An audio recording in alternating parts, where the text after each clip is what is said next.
हाँ जी, good morning students. कल ਅਸੀਂ ਸਟਾਰਟ ਕੀਤਾ ਸੀ coordination chapter and we have discussed in the previous video we have discussed regarding some of the you can say basic introduction ਆਪਾਂ discuss ਕੀਤੀ ਸੀ coordination compounds the. we have started with some important terms which are used in coordination chemistry ਤੇ ਉਹਦੇ ਚੋਂ ਜਿਹੜਾ ਆਪਾਂ ਪਹਿਲਾ discuss ਕਰ ਰਹੇ ਸੀ that was ligands। ਲਿਗੈਂਡਸ ਦੇ ਵਿੱਚ ਆਪਾਂ ਦੇਖਿਆ ਸੀ ਲਿਗੈਂਡਸ ਕੀ ਹੁੰਦੇ ਨੇ, ਸੈਂਟਰਲ ਮੈਟਲ ਐਟਮ ਕੀ ਹੈ ਐਂਡ ਵਾਟ ਇਜ਼ ਡੈਂਟੀਸਿਟੀ, ਚਿਲੇਸ਼ਨ ਕੀ ਹੈ। ਠੀਕ ਹੈ, ਹੁਣ ਲਿਗੈਂਡਸ ਦੇ ਨਾਲ ਹੀ related there is one more term that is ambidentate ligands. ਕੱਲ ਅਸੀਂ ਡਿਸਕਸ ਕੀਤਾ ਸੀ ਕਿ ਲਿਗੈਂਡਸ ਜਿਹੜੇ ਆ they are the donor atoms ਜਿਹੜੇ ਕਿ ਸੈਂਟਰਲ ਮੈਟਲ ਐਟਮ ਦੇ ਨਾਲ ਕੋਆਰਡੀਨੇਟ ਬੌਂਡ ਦੇ ਥਰੂ ਜਿਹੜੇ ਹੈ ਉਹ ਬੌਂਡਡ ਹੁੰਦੇ ਨੇ to the central metal atom. ਤੇ ਹੁਣ ਐਂਬੀਡੈਂਟੇਟ ਲਿਗੈਂਡਸ ਕੀ ਹੈ? Ambidentate ligands are unidentate ligands which contain more than one donor atom. Unidentate ligands ਕਿਹੜੇ ਹੁੰਦੇ? ਜਿਨ੍ਹਾਂ ਵਿੱਚ ਇੱਕ ਡੋਨਰ ਐਟਮ ਹੀ ਹੁੰਦੀ ਹੈ। ਹੁਣ ambidentate ligands they are actually unidentate ligands but they have more than one donor atom. ਉਹਨਾਂ ਕੋਲ ਇੱਕ ਤੋਂ ਜ਼ਿਆਦਾ ਡੋਨਰ ਐਟਮ ਹੁੰਦੀ ਹੈ, ਪਰ ਯਾਦ ਰੱਖਿਓ ਇੱਕ ਟਾਈਮ ਤੇ ਇੱਕ ਐਟਮ ਹੀ ਡੋਨੇਟ ਕਰਦੀ ਹੈ, ਦੋਨੋਂ ਦੀਆਂ ਦੋਨੋਂ ਡੋਨਰ ਐਟਮਸ ਨਹੀਂ ਡੋਨੇਟ ਕਰਨਗੀਆਂ ਬਿਕੋਜ਼ ਐਂਬੀਡੈਂਟੇਟ ਦੇ ਆਰ यूनिडेंटेट ਲਿਗੈਂਡਸ, ਮਤਲਬ ਇੱਕ ਟਾਈਮ ਤੇ ਇੱਕ ਐਟਮ ਹੀ ਜਿਹੜੀ ਉਹ ਡੋਨੇਟ ਕਰ ਸਕਦੀ ਹੈ। ਤਾਂ ਸਮ ਕਾਮਨ ਐਗਜ਼ਾਮਪਲਸ ਆਰ ਜਿਵੇਂ ਸਾਇਨਾਈਡ ਆਇਨ ਹੈ Cn ਨੈਗੇਟਿਵ। ਸਾਇਨਾਈਡ ਆਇਨ ਜਿਹੜਾ ਹੈ ਇਹਦੇ ਵਿੱਚ ਜੇ ਇਹ ਕਾਰਬਨ ਜਿਹੜੀ ਹੈ ਇਹ ਵੀ ਡੋਨੇਟ ਕਰ ਸਕਦੀ ਹੈ, ਨਾਈਟ੍ਰੋਜਨ ਐਟਮ ਜਿਹੜੀ ਇਹ ਵੀ ਡੋਨੇਟ ਕਰ ਸਕਦੀ ਹੈ। ਬਟ ਇਹਦੇ ਵਿੱਚ ਜੇ ਕਾਰਬਨ ਦੇ ਥਰੂ ਕੋਆਰਡੀਨੇਟ ਬੌਂਡ ਬਣਦਾ ਹੈ then we call it as cyanide. ਜੇ ਨਾਈਟ੍ਰੋਜਨ ਦੇ ਥਰੂ ਕੋਆਰਡੀਨੇਟ ਬੌਂਡ ਬਣਦਾ ਫਿਰ ਇਹਨੂੰ ਆਪਾਂ ਆਈਸੋਸਾਇਨਾਈਡ ਕਹਿੰਦੇ ਹਾਂ। So it is an example of ambidentate ligand. Ambidentate ਦੇਖੋ ਇੱਕ ਟਾਈਮ ਤੇ ਇੱਕ ਐਟਮ ਹੀ ਜਿਹੜੀ ਹੈ that will donate the pair of electrons, ਮਤਲਬ ਇੱਕ ਟਾਈਮ ਤੇ ਇੱਕ ਐਟਮ ਹੀ ਬਣਾਏਗੀ ਕੋਆਰਡੀਨੇਟ ਬੌਂਡ, ਦੋਨੋਂ ਨਹੀਂ ਇਕੱਠੀਆਂ ਬਣਾ ਸਕਦੀ। ਠੀਕ ਹੈ, ਸਿਮਿਲਰਲੀ ਵਨ ਮੋਰ ਐਗਜ਼ਾਮਪਲ ਜਿਹੜੀ ਹੈ that is SCN ਥਾਇਓਸਾਈਨੇਟ the example ਹੈ। ਜੇ ਇਹਦੇ ਵਿੱਚ ਸਲਫਰ ਐਟਮ ਵੀ ਕੋਆਰਡੀਨੇਟ ਬੌਂਡ ਬਣਾ ਸਕਦੀ ਤੇ ਨਾਈਟ੍ਰੋਜਨ ਐਟਮ ਜਿਹੜੀ ਵੀ ਡੋਨਰ ਐਟਮ ਦਾ ਕੰਮ ਕਰ ਸਕਦੀ ਹੈ। ਪਰ ਜੇਕਰ ਸਲਫਰ ਦੇ ਥਰੂ ਹੋਏਗਾ ਫਿਰ ਆਪਾਂ ਉਹਨੂੰ ਥਾਇਓਸਾਈਨੇਟ ਕਹਿੰਦੇ ਆ। ਜੇਕਰ ਇਹ ਨਾਈਟ੍ਰੋਜਨ ਦੇ ਥਰੂ ਬੌਂਡਿੰਗ ਹੋਏਗੀ, ਕੋਆਰਡੀਨੇਟ ਬੌਂਡ ਨਾਈਟ੍ਰੋਜਨ ਬਣਾਏਗਾ ਇਲੈਕਟ੍ਰੋਨ ਪੇਅਰ ਡੋਨੇਟ ਕਰਕੇ, ਫਿਰ ਇਹਨੂੰ ਅਸੀਂ ਕਹਿ ਦਿੰਦੇ ਆ ਆਈਸੋਥਾਇਓਸਾਈਨੇਟ, right. Now the next important term which we are going to discuss in this coordination chemistry is coordination number।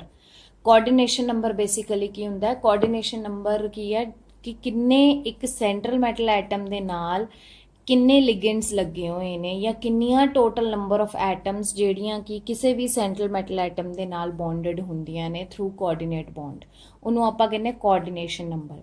For example ਦੇਖੋ ਜਿਵੇਂ ਆਹ ਕੰਪਲੈਕਸ ਹੈ, ਇਹਦੇ ਵਿੱਚ ਕਾਪਰ ਸਾਡੀ ਸੈਂਟਰਲ ਮੈਟਲ ਐਟਮ ਹੈ, ਇਹਦੇ ਨਾਲ 4 ਅਮੋਨੀਆ ਮੋਲੀਕਿਊਲ ਲੱਗੇ ਹੋਏ ਆ। ਹੁਣ 4 ਅਮੋਨੀਆ ਮੋਲੀਕਿਊਲਸ, ਅਮੋਨੀਆ ਜਿਹੜਾ ਇਹਦੇ ਵਿੱਚ ਸਿਰਫ ਨਾਈਟ੍ਰੋਜਨ ਐਟਮ ਡੋਨੇਟ ਕਰ ਸਕਦੀ ਹੈ, ਮਤਲਬ ਕਿ ਕਾਪਰ ਦੇ ਨਾਲ ਕਿੰਨੀਆਂ ਐਟਮਸ ਲੱਗੀਆਂ ਨੇ ਜਿਹੜੀਆਂ ਉਹਨੂੰ ਇਲੈਕਟ੍ਰੋਨ ਪੇਅਰ ਦੇ ਰਹੀਆਂ, ਜਿਹੜੀਆਂ ਉਹਦੇ ਨਾਲ ਕੋਆਰਡੀਨੇਟ ਬੌਂਡ ਬਣਾ ਰਹੀਆਂ 4, ਰਾਈਟ। ਜਾਂ ਕਿੰਨੇ ਲਿਗੈਂਡਸ ਲੱਗੇ ਹੋਏ ਨੇ 4 ਲਿਗੈਂਡਸ, तो ਇਹਦਾ ਕੋਆਰਡੀਨੇਸ਼ਨ ਨੰਬਰ ਕਿੰਨਾ ਹੋ ਗਿਆ 4। Similarly in this case in this complex silver ਜਿਹੜੀ ਸਾਡੀ ਸੈਂਟਰਲ ਮੈਟਲ ਐਟਮ ਹੈ ਇਹਦੇ ਨਾਲ ਸਾਇਨਾਈਡ ਕਿੰਨੇ ਲੱਗੇ ਹੋਏ ਨੇ 2, तो ਕੋਆਰਡੀਨੇਸ਼ਨ ਨੰਬਰ ਕਿੰਨਾ ਹੋ ਗਿਆ 2। ਆ ਜਿਹੜੀ ਨੈਕਸਟ ਐਗਜ਼ਾਮਪਲ ਹੈ ਇਹਦੇ ਵਿੱਚ central metal atom is iron but ਇਹਦੇ ਨਾਲ ਜਿਹੜੇ 3 ਲਿਗੈਂਡਸ ਲੱਗੇ ਨੇ ਦੇ ਆਰ ਬੇਸਿਕਲੀ ਡਾਇਡੈਂਟੇਟ ਜਾਂ ਬਾਇਡੈਂਟੇਟ ਲਿਗੈਂਡ। ਇਹ ਹੈ ਕਿ C2O4 is basically oxalate ion, COO negative COO negative. Example ਤੁਹਾਨੂੰ ਪ੍ਰੀਵੀਅਸ ਵੀਡੀਓ 'ਚ ਵੀ ਦੱਸੀ ਸੀ ਮੈਂ। ਇਹਦੇ ਵਿੱਚ ਹੁਣ ਇੱਕ ਟਾਈਮ ਤੇ ਹੀ 2 ਆਕਸੀਜਨ ਐਟਮਸ ਜਿਹੜੇ ਆ ਉਹ ਡੋਨੇਟ ਕਰ ਸਕਦੇ ਇਲੈਕਟ੍ਰੋਨ ਪੇਅਰ ਜਾਂ 2 ਕੋਆਰਡੀਨੇਟ ਬੌਂਡ ਬਣਾ ਰਹੇ ਆ। ਠੀਕ ਹੈ, ਮਤਲਬ ਸੈਂਟਰਲ ਮੈਟਲ ਐਟਮ ਦੇ ਨਾਲ ਇੱਕ ਟਾਈਮ ਤੇ ਇਹ ਇੱਕ ਮੋਲੀਕਿਊਲ ਜਿਹੜਾ C2O4 ਦਾ ਹੈ ਉਹਦੇ 'ਚ 2 ਡੋਨਰ ਐਟਮਸ ਨੇ, ਮਤਲਬ ਟੋਟਲ ਫਿਰ ਇੱਥੇ ਆਇਰਨ ਦੇ ਨਾਲ ਕਿੰਨੀਆਂ ਡੋਨਰ ਐਟਮਸ ਲੱਗੀਆਂ ਨੇ? ਟੋਟਲ ਮੋਲੀਕਿਊਲਸ ਕਿੰਨੇ ਨੇ 3, ਹਰ ਇੱਕ ਮੋਲੀਕਿਊਲ ਦੇ ਵਿੱਚ 2 ਡੋਨਰ ਐਟਮਸ ਹੈ। That means total number of the coordinating atoms which are coordinated to central metal atom ਕਿੰਨੀਆਂ ਹੋ ਗਈਆਂ 6 ਹੋ ਗਈਆਂ ਨਾ, 3 ਹਰ ਇੱਕ ਮੋਲੀਕਿਊਲ 'ਚ 2 ਹੈ ਤਾਂ 3 2 ज़ा 6। that means ਇਸ ਕੰਪਲੈਕਸ ਦਾ ਕੋਆਰਡੀਨੇਸ਼ਨ ਨੰਬਰ ਕਿੰਨਾ ਹੋਏਗਾ 6। ਇਹਦਾ ਕੋਆਰਡੀਨੇਸ਼ਨ ਨੰਬਰ 3 ਨਹੀਂ ਹੋਣਾ। ਜੇਕਰ ਇਹ ਕੋਈ ਵੀ ਇਸ ਤਰ੍ਹਾਂ ਦਾ यूनिडेंटेट ਲਿਗੈਂਡ ਹੁੰਦਾ ਫਿਰ ਇਹਦਾ ਕੋਆਰਡੀਨੇਸ਼ਨ ਨੰਬਰ 3 ਹੋਣਾ ਸੀ, ਬਟ ਇਹ ਬਾਇਡੈਂਟੇਟ ਲਿਗੈਂਡ ਹੈ, ਮਤਲਬ ਇੱਕ ਮੋਲੀਕਿਊਲ ਦੇ ਵਿੱਚ 2 ਡੋਨਰ ਐਟਮਸ ਹੈ ਇੱਥੇ, ਤੇ ਟੋਟਲ ਕਿੰਨੀਆਂ ਐਟਮਸ ਫਿਰ ਆਇਰਨ ਨਾਲ ਲੱਗੀਆਂ ਹੋਣਗੀਆਂ 6। So coordination number is 6, right. So next, the term which we will be discussing is, this is all about coordination number. ਜਿਹੜਾ next term ਆਪਾਂ discuss ਕਰਨੇ हैं, that is coordination sphere, ਜਾਂ ਇਹਨੂੰ coordination entity ਵੀ ਕਹਿ ਦਿੰਨੇ ਆਪਾਂ। coordination entity and counter ions। coordination sphere या coordination sphere ਨੂੰ coordination entity भी कह दिन्ने हैं, and the second that we will be discussing is counter ions। ਨਾਲ ਦੀ ਨਾਲ दोनों terms discuss करांगे, coordination sphere भी ते counter ions भी, ठीक है जी। coordination sphere actually या coordination entity ਆਪਾਂ ਕਿਹਨੂੰ ਕਹਿੰਦੇ ਆ, ਜਿਵੇਂ ਆ ਅਸੀਂ example ਉੱਪਰ ਦੇਖੀ ਹੈ, ਇਸ square bracket ਦੇ ਅੰਦਰ ਸੈਂਟਰਲ ਮੈਟਲ ਆਈਟਮਸ ਤੇ ਜਿੰਨੇ ਵੀ ਲਿਗੈਂਡਸ ਉਹਦੇ ਨਾਲ ਬੌਂਡਡ ਹੋਣਗੇ, ਇਸ ਪੂਰੇ ਨੂੰ ਆਪਾਂ ਕੋਆਰਡੀਨੇਸ਼ਨ ਸਫੀਅਰ ਜਾਂ ਕੋਆਰਡੀਨੇਸ਼ਨ ਐਂਟੀਟੀ ਕਹਿੰਦੇ ਆ, ਠੀਕ ਹੈ ਜੀ। ਮੈਨੇ ਕਿ ਦੀ central metal item and the ligands which are directly attached to it are enclosed in square brackets and are termed as coordination sphere or entity, ठीक है जी। जिवें आपां उपर एग्जाम्पल्स डिस्कस कीतियां सी, कॉपर सपोज अपने कोल है NH3 4SO4 आ complex है।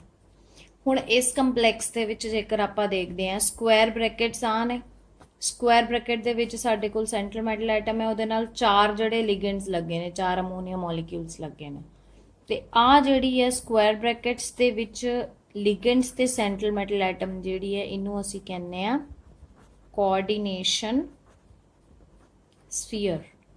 ਵੀ call it as coordination sphere. ਹੁਣ ਕੋਆਰਡੀਨੇਸ਼ਨ ਸਫੀਅਰ ਦੇ ਨਾਲ ਨਾਲ ਸਾਡਾ ਇੱਕ ਹੋਰ ਟੌਪਿਕ ਅਸੀਂ ਇਸੇ ਲਿਖਿਆ ਸੀ, ਕਾਊਂਟਰ ਆਇਨਸ। ਤੋ ਇਹ ਕਾਊਂਟਰ ਆਇਨਸ ਕੀ ਹੁੰਦੇ ਨੇ, ਬੇਸਿਕਲੀ ਸਕੁਆਇਰ ਬ੍ਰੈਕਟ ਤੋਂ ਬਾਹਰ, ਜਿਸ ਤਰ੍ਹਾਂ ਇੱਥੇ ਸਕੁਆਇਰ ਬ੍ਰੈਕਟ ਤੋਂ ਬਾਹਰ ਸਲਫੇਟ ਆਇਨਸ SO4 ਲੱਗਿਆ ਹੋਇਆ, ਠੀਕ ਹੈ ਜੀ, ਸਲਫੇਟ ਆਇਨਸ ਪ੍ਰੈਜ਼ੈਂਟ ਨੇ। ਇਹ ਜਿਹੜੇ ਬ੍ਰੈਕਟਸ ਤੋਂ ਬਾਹਰ ਆਪਾਂ ਜਿੰਨੇ ਵੀ ਆਇਨਾਈਜ਼ੇਬਲ ਗਰੁੱਪਸ ਪ੍ਰੈਜ਼ੈਂਟ ਹੋਣਗੇ, ਆਇਨਾਈਜ਼ੇਬਲ groups if you remember in the previous video ਆਪਾਂ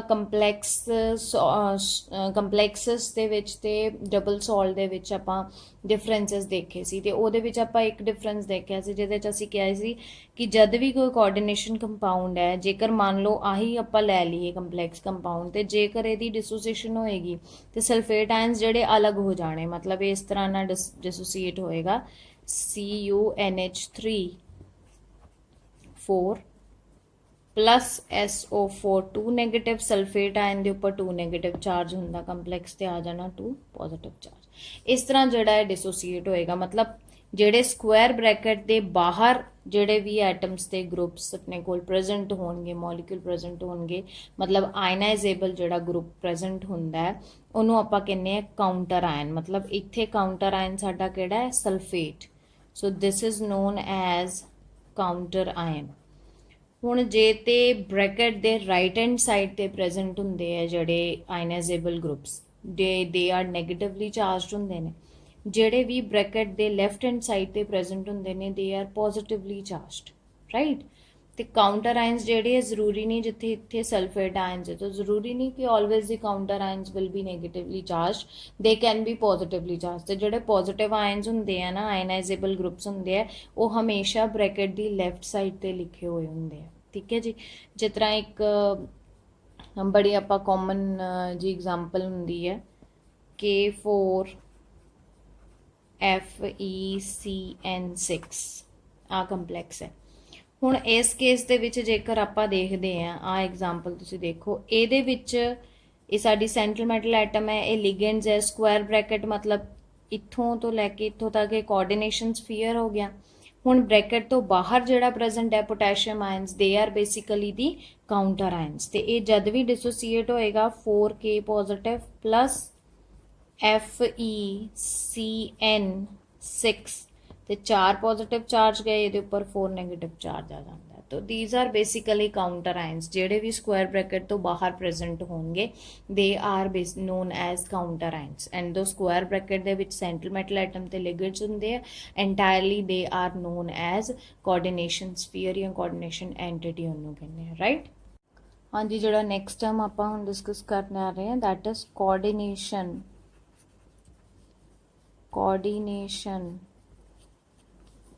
polyhedron। ਕੋਆਰਡੀਨੇਸ਼ਨ ਪੋਲੀਹੈਡਰਨ ਦਾ ਕੀ ਮੀਨਿੰਗ ਹੁੰਦਾ ਹੈ ਕਿ ਹੁਣ ਜਿਵੇਂ ਆਪਾਂ ਦੇਖਿਆ ਹੈ ਕਿ ਕੋਆਰਡੀਨੇਸ਼ਨ ਲਿਗੈਂਡਸ ਜਿਹੜੇ ਹੈ ਸੈਂਟਰਲ ਮੈਟਲ ਐਟਮ ਦੇ ਆਲੇ ਦੁਆਲੇ ਲਿਗੈਂਡਸ ਜਿਹੜੇ ਉਹ ਪ੍ਰੈਜ਼ੈਂਟ ਹੁੰਦੇ ਨੇ ਥਰੂ ਕੋਆਰਡੀਨੇਟ ਬੌਂਡਸ ਬਣਾਉਂਦੇ ਨੇ। ਹੁਣ ਇਹ ਜਿਹੜੇ ਲਿਗੈਂਡਸ ਪ੍ਰੈਜ਼ੈਂਟ ਹੁੰਦੇ ਨੇ ਸਪੇਸ਼ਲੀ ਮਤਲਬ ਕਿ 3 ਡਾਇਮੈਂਸ਼ਨ ਸਪੇਸ ਦੇ ਵਿੱਚ ਕਿਸੇ ਵੀ ਸੈਂਟਰਲ ਮੈਟਲ ਐਟਮ ਦੇ ਆਲੇ ਦੁਆਲੇ ਕਿਸ ਤਰ੍ਹਾਂ ਅਰੇਂਜ ਹੁੰਦੇ ਆ, ਤੇ ਉਹਨੂੰ ਆਪਾਂ ਕਹਿੰਦੇ ਆ ਕੋਆਰਡੀਨੇਸ਼ਨ ਪੋਲੀਹੈਡਰਨ। ਠੀਕ ਹੈ, ਮਤਲਬ ਜੋ ਦੀ ਉਹਨਾਂ ਦੀ ਸਪੇਸ਼ਲ ਅਰੇਂਜਮੈਂਟ ਹੁੰਦੀ ਲਿਗੈਂਡਸ ਦੀ around the central metal atom, that is known as coordination polyhedron. ਜਿਵੇਂ ਮੰਨ ਲਓ ਕਿ ਸਪੋਜ਼ ਕਰੋ ਕਿ 4 ਲਿਗੈਂਡਸ ਹੈ, ਹੁਣ 4 ਲਿਗੈਂਡ ਸੈਂਟਰਲ ਮੈਟਲ ਐਟਮ ਦੇ ਆਲੇ ਦੁਆਲੇ ਟੈਟਰਾਹੈਡਰਲੀ ਵੀ ਪ੍ਰੈਜ਼ੈਂਟ ਹੋ ਸਕਦੇ, they can be present square planar shape ਦੇ ਵਿੱਚ ਵੀ ਪ੍ਰੈਜ਼ੈਂਟ ਹੋ ਸਕਦੇ। ਠੀਕ ਹੈ ਜੀ, ਤੇ ਇਸੇ ਤਰ੍ਹਾਂ ਜੇਕਰ ਆਪਣੇ ਕੋਲ 5 ਲਿਗੈਂਡਸ ਨੇ ਤੇ these 5 they can be arranged trigonal bipyramidal shape ਦੇ ਵਿੱਚ ਅਰੇਂਜ ਹੋ ਸਕਦੇ ਨੇ। ਜੇ 6 ਹੋਣਗੇ ਤੇ ਔਕਟਾਹੈਡਰਲੀ ਅਰੇਂਜ ਹੋ ਸਕਦੇ ਨੇ around the central metal atom. ਤੇ ਜਿਹੜੀ ਸਪੇਸ਼ਲ ਅਰੇਂਜਮੈਂਟ ਹੁੰਦੀ ਹੈ that is known as of the ligands, that is known as coordination polyhedron. So the spatial arrangement of the ligands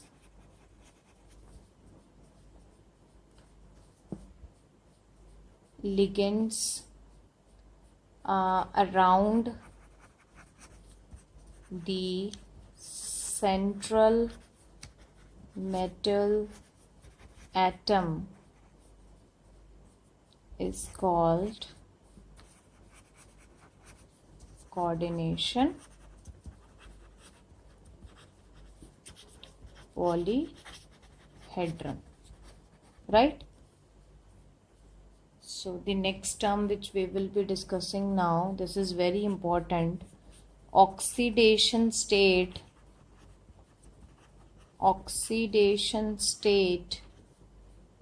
और ऑक्सीडेशन नंबर।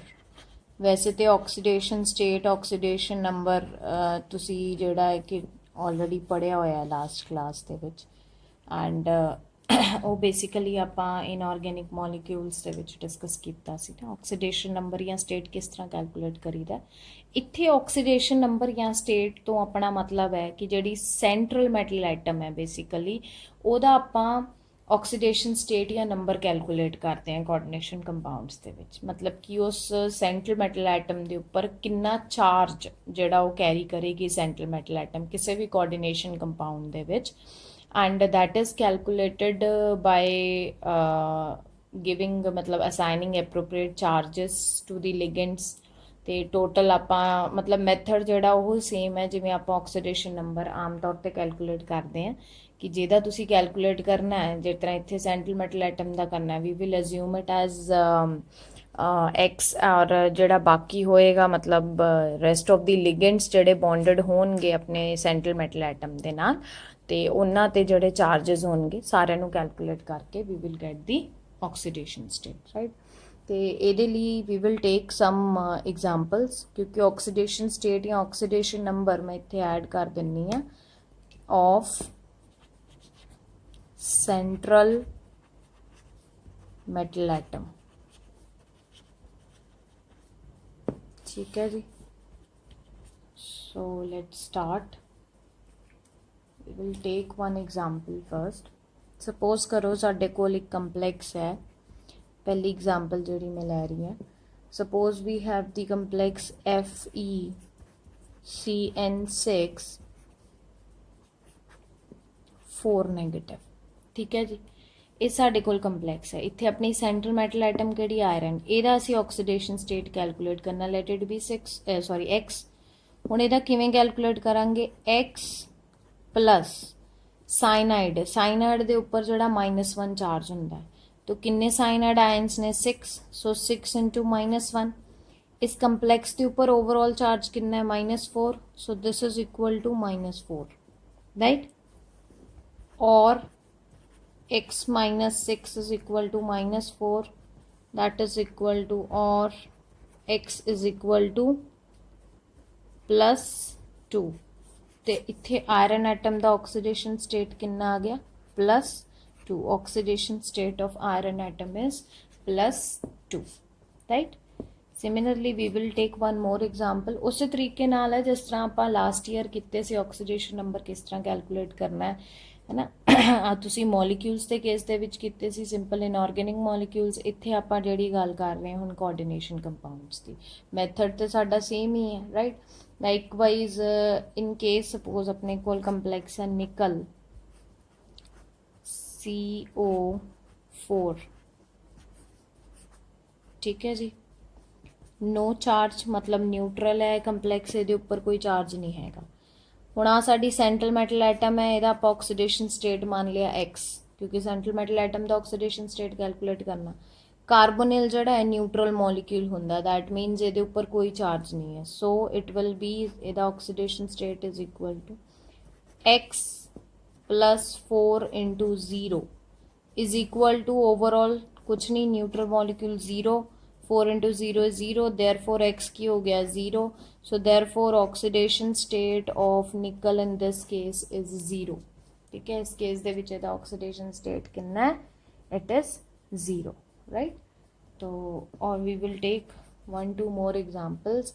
मान लो हुण तुहाडे कोल जिवें आ जाए CuNH3 4 with sulphate ion, sulphate counter ion है।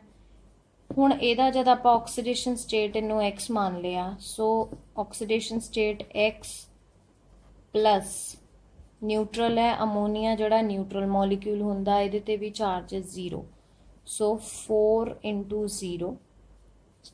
Sulphate ion bracket तो बाहर है, सल्फेट एक सल्फेट आयन के उपर -2 चार्ज होंदा, सो -2 एंड इज इक्वल टू 0, मतलब ओवरऑल कोई चार्ज नहीं है कंप्लैक्स ते। देयरफॉर x 4 into 0 0, आ की हो जाना -2 इज इक्वल टू 0, और x will be +2। Therefore oxidation state of copper कितना आ गया साडे कोले, +2 आ गया, राइट।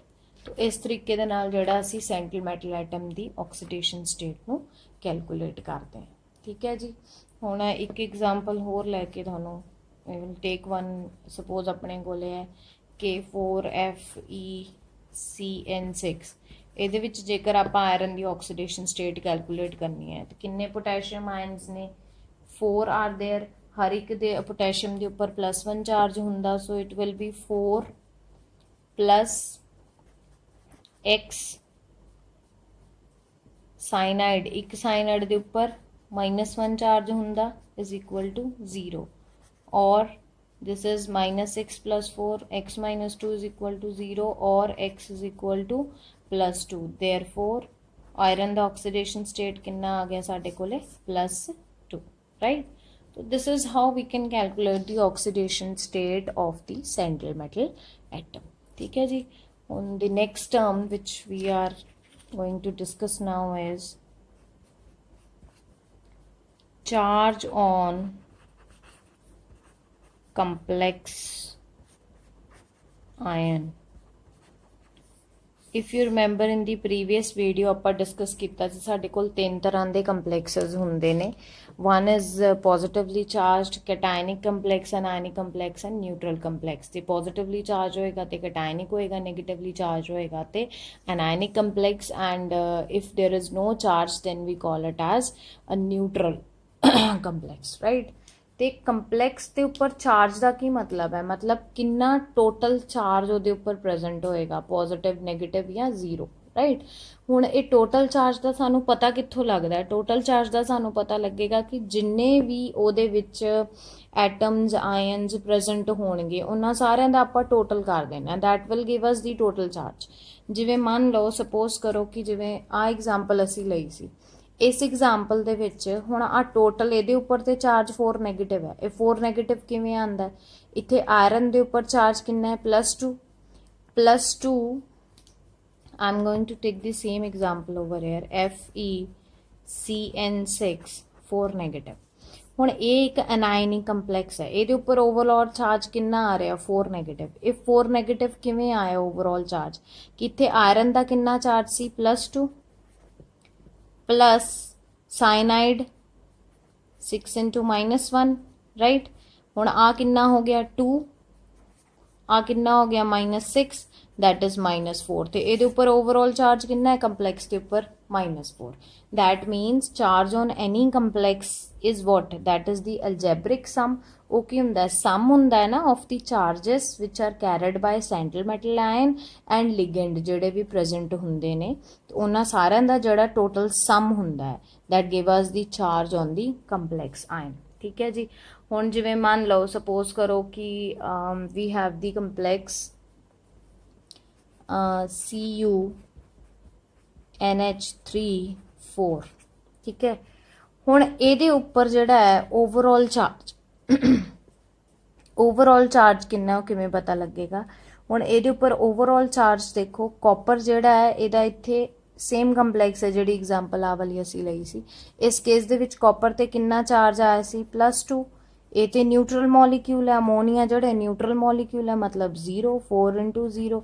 ਤੇ ਓਵਰਆਲ ਚਾਰਜ ਕਿੰਨਾ ਆ ਰਿਹਾ? +2 ਆ ਰਿਹਾ। ਸੋ ਇਹਦਾ ਓਵਰਆਲ ਚਾਰਜ ਕਿੰਨਾ ਆ ਗਿਆ? +2। Is it clear? So charge on any complex ion, ਹਰ ਇੱਕ ਕੰਪਲੈਕਸ ਆਇਨ ਦੇ ਚਾਰਜ ਹੋਣ ਦਾ ਮਤਲਬ ਕੀ ਹੈ ਕਿ ਜਿੰਨਾ ਉਹਦੇ ਵਿੱਚ ਸੈਂਟਰਲ ਮੈਟਲ ਐਟਮ ਤੇ ਜਿੰਨੇ ਵੀ ਲਿਗੈਂਡ ਸੈਂਟਰਲ ਮੈਟਲ ਐਟਮ ਦੇ ਨਾਲ ਲੱਗੇ ਹੋਏ ਨੇ ਉਹਨਾਂ ਸਾਰਿਆਂ ਦੇ ਉੱਪਰ ਜਿਹੜੇ ਚਾਰजेस ਆ ਉਹਨਾਂ ਦਾ total, that give us the charge on any complex ion। Yes, the next term which we will be discussing now, homoleptic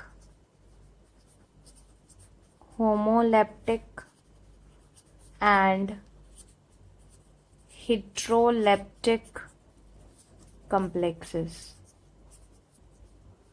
ਹੋਮੋਲੈਪਟਿਕ ਤੇ heteroleptic complexes ਦਾ ਕੀ ਮਤਲਬ ਹੈ? ਹੋਮੋਲੈਪਟਿਕ ਕੰਪਲੈਕਸਸ ਉਹ ਕੰਪਲੈਕਸਸ ਹੁੰਦੇ ਨੇ ਜਿਨ੍ਹਾਂ ਦੇ ਵਿੱਚ ਸੈਂਟਰਲ ਮੈਟਲ ਐਟਮ ਦੇ ਨਾਲ ਇੱਕ ਤਰ੍ਹਾਂ ਦਾ ਲਿਗੈਂਡ ਹੀ ਲੱਗਿਆ ਹੋਏਗਾ, ਮਤਲਬ ਜਿੰਨੇ ਵੀ ਲਿਗੈਂਡ ਸੈਂਟਰਲ ਮੈਟਲ ਐਟਮ ਦੇ ਨਾਲ ਬੌਂਡਡ ਨੇ ਉਹ ਸਾਰੇ ਸੇਮ ਹੋਣ, ਉਹਨੂੰ ਆਪਾਂ ਕਹਿੰਦੇ ਹਾਂ ਹੋਮੋਲੈਪਟਿਕ। ਤੇ ਜੇਕਰ ਇੱਕ ਸੈਂਟਰਲ ਮੈਟਲ ਐਟਮ ਦੇ ਨਾਲ ਅਲੱਗ-ਅਲੱਗ ਲਿਗੈਂਡਸ ਅਟੈਚ ਹੋਣਗੇ, ਇੱਕ ਤੋਂ ਜ਼ਿਆਦਾ ਤਰ੍ਹਾਂ ਦੇ ਲਿਗੈਂਡਸ ਅਟੈਚ ਹੋਣਗੇ, ਉਹਨਾਂ ਕੰਪਲੈਕਸਸ ਨੂੰ ਅਸੀਂ ਕਹਿੰਦੇ ਹਾਂ heteroleptic complexes। तो homoleptic complexes ਕਿਹੜੇ ਹੋ ਗਏ? complexes in which central atom is bonded to only one type of ligand। ਜਿਸ ਤਰ੍ਹਾਂ ਫੋਰ ਐਗਜ਼ਾਮਪਲ ਆਪਾਂ ਕਾਫੀ ਸਾਰੀਆਂ ਐਗਜ਼ਾਮਪਲਸ ਹੁਣ ਦੇਖ ਚੁੱਕੇ ਹਾਂ। ਮੰਨ ਲਓ ਆਪਣੇ ਕੋਲ ਐਗਜ਼ਾਮਪਲ ਹੈ ਕੋਬਾਲਟ NH3 ਪੋਜ਼ਿਟਿਵ, ਠੀਕ ਹੈ। ਹੁਣ ਇਸ ਕੇਸ ਦੇ ਵਿੱਚ ਸੈਂਟਰਲ ਮੈਟਲ ਐਟਮ ਕਿਹੜੀ ਹੈ? ਕੋਬਾਲਟ। ਇਹਦੇ ਨਾਲ 6 ਜਿਹੜੇ 6 ਦੇ 6 ਜਿਹੜੇ ਲਿਗੈਂਡਸ ਉਹ ਕਿਹੜੇ ਨੇ? ਸੇਮ ਮੋਲੀਕਿਊਲ ਹੈ, ਅਮੋਨੀਆ। ਤੇ ਇਹ ਕਿਸ ਤਰ੍ਹਾਂ ਦਾ ਕੰਪਲੈਕਸ ਹੋ ਗਿਆ? ਹੋਮੋਲੈਪਟਿਕ ਕੰਪਲੈਕਸ। ਹੁਣ heteroleptic ਕੰਪਲੈਕਸ ਦੇ ਵਿੱਚ ਕੀ ਹੋ ਗਿਆ? ਕੰਪਲੈਕਸਸ in which central atom is bonded to more than one type of ligand।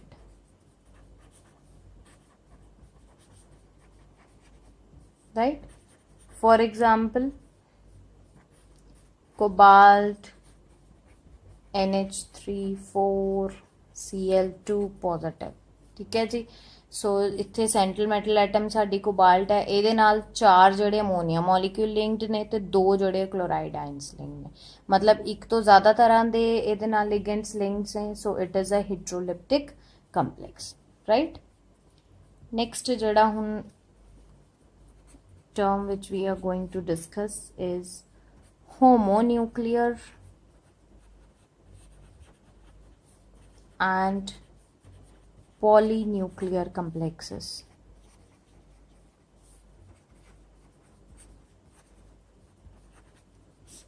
ਹੋਮੋਨਿਊਕਲੀਅਰ ਕੰਪਲੈਕਸਸ ਕਿਹੜੇ ਹੁੰਦੇ ਨੇ, ਜਿਨ੍ਹਾਂ ਦੇ ਵਿੱਚ ਜਿਹੜੇ ਕਿ ਇੱਕ ਹੀ ਸੈਂਟਰਲ ਮੈਟਲ ਐਟਮ ਪ੍ਰੈਜ਼ੈਂਟ ਹੁੰਦੀ ਆ, ਉਹ ਹੋਮੋਨਿਊਕਲੀਅਰ ਹੁੰਦੇ ਆ। ਜਿਨ੍ਹਾਂ ਕੰਪਲੈਕਸਸ ਦੇ ਵਿੱਚ ਇੱਕ ਤੋਂ ਜ਼ਿਆਦਾ ਸੈਂਟਰਲ ਮੈਟਲ ਐਟਮ ਪ੍ਰੈਜ਼ੈਂਟ ਹੋਏਗੀ ਉਹਨੂੰ ਆਪਾਂ ਕਹਿੰਦੇ ਆ ਪੋਲੀਨਿਊਕਲੀਅਰ ਕੰਪਲੈਕਸਸ। ਹੁਣ ਜਿੰਨੀਆਂ ਵੀ ਅਸੀਂ ਉੱਪਰ ਐਗਜ਼ਾਮਪਲਸ ਪ੍ਰੀਵੀਅਸਲੀ ਦੇਖੀਆਂ ਨੇ, ਦੇ all are the examples of ਹੋਮੋਨਿਊਕਲੀਅਰ ਕੰਪਲੈਕਸਸ। ਉਹਨਾਂ ਦੇ ਵਿੱਚ ਜਿਹੜੇ ਹੈ ਸਾਰੇ ਦੇ ਸਾਰੇ ਇੱਕ ਹੀ ਸੈਂਟਰਲ ਮੈਟਲ ਐਟਮ ਹੈ। ਜਿੰਨੀਆਂ ਵੀ ਐਗਜ਼ਾਮਪਲਸ ਆਪਾਂ ਦੇਖੀਆਂ ਸਾਰਿਆਂ ਦੇ ਵਿੱਚ ਸੈਂਟਰਲ ਮੈਟਲ ਐਟਮ ਇੱਕ ਹੀ ਹੈ। ਲਿਗੈਂਡਸ ਭਾਵੇਂ ਇੱਕ ਤੋਂ ਜ਼ਿਆਦਾ ਹੋਣ ਬਟ ਸੈਂਟਰਲ ਮੈਟਲ ਐਟਮ ਜਿਹੜੀ ਉਹ ਇੱਕ ਹੀ ਹੈ। ਤਾਂ ਦੇ all are the examples of ਹੋਮੋਨਿਊਕਲੀਅਰ ਕੰਪਲੈਕਸਸ। polynuclear complexes ਜਿਹੜੇ ਆ, I'll take one example of it, ਜਿਹਦੇ ਵਿੱਚ ਇੱਕ ਤੋਂ ਜ਼ਿਆਦਾ ਜਿਹੜੀ ਆ ਆਪਣੇ ਕੋਲ ਸੈਂਟਰਲ ਮੈਟਲ ਐਟਮ ਜਿਹੜੀ ਪ੍ਰੈਜ਼ੈਂਟ ਹੋਏਗੀ।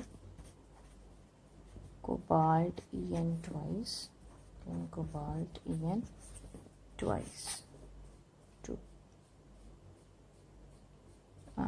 two positive, right। ਹੁਣ ਇਸ ਕੇਸ ਦੇ ਵਿੱਚ ਦੇਖੋ, ਇਹ ਬੇਸਿਕਲੀ ਹੈ ਤੇ ਬ੍ਰਿਜਿੰਗ ਲਿਗੈਂਡ ਹੈ, ਪੋਲੀਨਿਊਕਲੀਅਰ ਕੰਪਲੈਕਸ ਹੈ ਕਿਉਂਕਿ ਇਹਦੇ ਵਿੱਚ ਇੱਕ ਤੋਂ ਜ਼ਿਆਦਾ ਸੈਂਟਰਲ ਮੈਟਲ ਐਟਮ ਹੈ, 2 ਕੋਬਾਲਟ ਐਟਮ ਇਹਦੇ ਵਿੱਚ ਪ੍ਰੈਜ਼ੈਂਟ ਹੈ। So it is an example of polynuclear complexes, right. ਹੁਣ ਇਹਦੇ ਨਾਲ ਹੀ ਜਿੰਨੇ ਵੀ ਇੰਪੋਰਟੈਂਟ ਟਰਮ ਸੀ regarding related to our coordination compounds, they have been discussed in this video. So kindly go through these topics from your books with examples. Thank you.